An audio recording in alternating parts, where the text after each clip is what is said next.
Šiandien Lietuvoje vyksta antrasis Seimo rinkimų balsavimo turas, o kaip balsuoja mūsų rajono gyventojai pasiteiravome rinkimų apylinkių pirmininkų.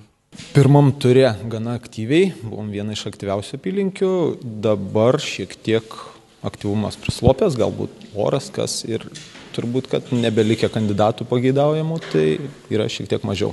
Rinkėjų šiuo metu yra 18,5% balsavę, 460 žmonių. Kai praeitą turą praktiškai buvo beveik dvigubai turbūt jau. Pats balsų skaičiavimas, kada galime tikėtis jau? Galbūt jau vis tiek pasižiūrėjot, kiek jau turit dabar, kiek dabar turit biuletenių išduotų, per kiek laiko suskaičiuosit? Labai sunku atspėti, šiaip planuojam 12 valandai, panašiai, kad jau būsim susiskaičiavę tikrai, nes iš dalies turim iš ankstinių vokų labai daug, tai 174 balsavę žmonės iš anksto, 73 namuose, tai atima labai daug laiko, kol yra atplėšomi vokai ir suskaičiuojami tie. Šitos balsus, kas yra dėžė, tai greitai labai per pusvalandį, manau, bus viskas suskaičiuota. Tokių smulkių pažeidimų galbūt jau pasitaiko?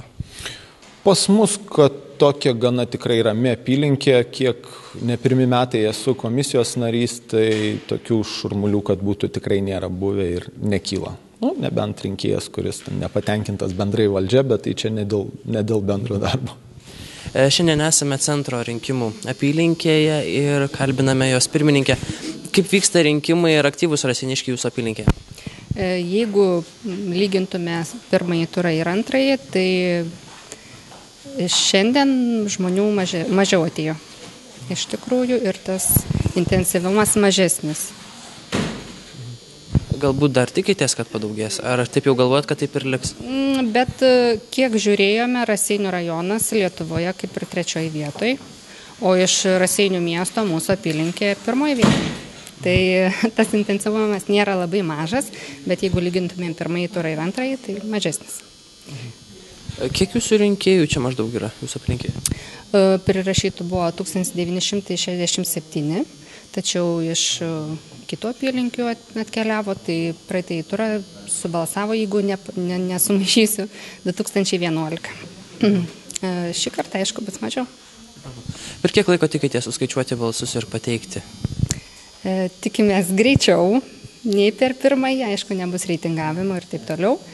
Tai galvojam iki 11 intensyvaus skaičiavimo. Jūs greičiau, nes pramonė sakė iki 12 valandos skaičiuoja. Mes juos aplenkėm praeitą kartą. Tai kaip vyksta balsavimas jūsų Gruzdiškės apylinkėje ir aktyvūs rinkėjai?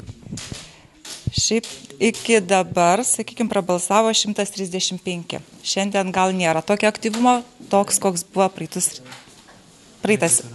praeitą turą jo. O rinkėjų pas jumis yra ko gero daugiau tokių, kurie balsuoja namuose ir paštu, ar ne? Taip, namuose turim 113, bet iš tikrųjų P6 formas užpildė yra 50, prabalsavo 45. Per kiek laiko tikite suskaičiuoti balsus? Šį kartą turbūt per valandą tikrai. Taigi, gerbiama Rima, kaip vyksta balsavimas jūsų apylinkėje ir aktyvūs jūsų rinkėjai? Šiame ture, antrame ture tikrai nėra tokie aktyvūs, kaip buvo pirmam. Jeigu pirmam ture mes siekėme apie 65% buvo aktyvumas žmonių, dabar aš manau ten apie 30 tik tai. Tai va, tai iki vakaro aišku jisai dar didės, bet tikrai nepasieksim tokio rezultato, koks buvo pirmam ture. Kokią dalį pas jumis sudaro rinkėjai būtent namuose?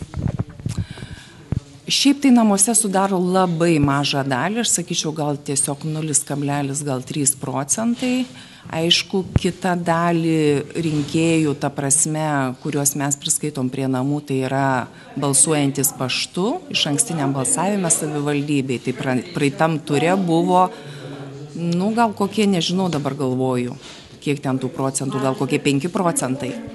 Tai va, tai iš tikrųjų dauguma rinkėjų ateina pas mus į balsavimo, sakykime, patalpas ir čia išreiškia savo nuomonę. Visose apylinkėse klausiam, per kiek laiko planuojate suskaičiuoti balsus? Šį kartą planuojam greičiau negu praeitą kartą. Aišku, čia viskas priklausys nuo to, kaip dirbs sistema. Bet šiai dienai sistema tikrai nedirba idealiai. Ką garantavo, ta prasme, rinkimų, nežinau kaip čia pasakyti, vadas Vaigauskas. Tikrai yra trukdžių ir bijome, kad tiesiog vakare dar jie, sakykime, nepaštrėtų. Tai va, jeigu sistema dirbs efektyviai, viskas tvarkoja, tai tikrai greičiau viskas vyks. Nes atitinkamai ir balsavimo, sakykime, nereikės reitinguoti, yra tik tai vienas biuletenis, 2 kandidatai, tai visą laiką viskas užtrunka greičiau. Pati ko gero ne pirmus metus komisijos pirmininkė? Ne pirmus metus. Ne pirmus. Tai galbūt galite ir palyginti tą aktyvumą arba žmonių požiūrį į pačius rinkimus, ar keičiasi ar ne? Šiaip tai šie, sakykime, rinkimai išsiskyrė ypač dideliu aktyvumu. Kiek aš pirmininkė dirbu ir ne tik pirmininkė, buvau ir nare, tai dar nebuvo tokių rinkimų, kad būtų surinkta 65% balsavusių. Kaip manot, kas įtakojo tokį gyventojų požiūrį? Nežinau. Daug kas, aš manau, silgo permainų ir tiesiog žmonės visą laiką tikisi, kad jos ateis su naujais Seimo gal nariais į Seimą, tai aš taip galvoju, kad būtent šitas dalykas. Gerbiama Birutė, esate Prabaudos apylinkės pirmininkė. Kaip vyksta čia rinkimai ir aktyvūs rinkėjai jūsų apylinkėje? Šiuo metu pasakyčiau, kad mažas aktyvumas. Subalsavę tik 500 su virš. Trečdaliu mažiau negu kad buvo pirmą turą. Klausim visuose apylinkėse ir jūsų paklausim, iki kelintos valandos planuojate suskaičiuoti biuletenius? Manau, kad greit. Maždaug. Iki 12 gal turėtume susiskaičiuoti. Jūs esate jau ne tie iš greitųjų, nes, pavyzdžiui, centras sakė skaičiuos iki 11 valandos, pramonė iki 12 ir jūs iki 12. Mūsų yra antra pagal didumą. Apylinkė yra virš 2000 gyventojų, bet neaišku, kiek subalsuos. Šiaip geriau užsidėti, geriau anksčiau paskui. O per pirmąjį turą iki kelintos valandos vis tik teko miklinti rankeles, kol suskaičiavot? Iki 4. Mes šiaip jau buvom pirmi iš miesto. Apylinkių tai skaitau, kad labai greitai. Nes balsavo 1400 gyventojų, tai reikėjo suskaičiuoti labai daug. Ir tuo labiau, kad buvo reitingavimas. Rinkėjai už kandidatus balsuoja užtikrintai ir nuomonės nekeičia. Ar ilgai svarstėt už ką balsuoti? Nelabai. Turėjote jau aišku kandidatą? Taip. Galbūt keitėsi nuomonė nuo pirmo turo ir antro? Ar už tą patį? Ne, stabilumas. Tvirtai, ne? Tvirtai. Supratau. Ar gal būsit tas žmogus, kuris sėdės prie televizoriaus iki 12 valandos nakties ir stebės? Ne, sėdėsiu iki 11. 11. Ar sunku buvo išsirinkti, už ką balsuoti? Tikrai ne. Balsavote galbūt ir pirmame ture? Taip, aišku. Ar keitėsi tą nuomonę? Ne. Vis tik tvirtai už savo kandidatą? Taip. Ir ar tikitės, ar laimės ar nelaimės tas jūsų kandidatas? Tai būtinai laimėtų, turėtų, bent norėčiau, kad laimėtų.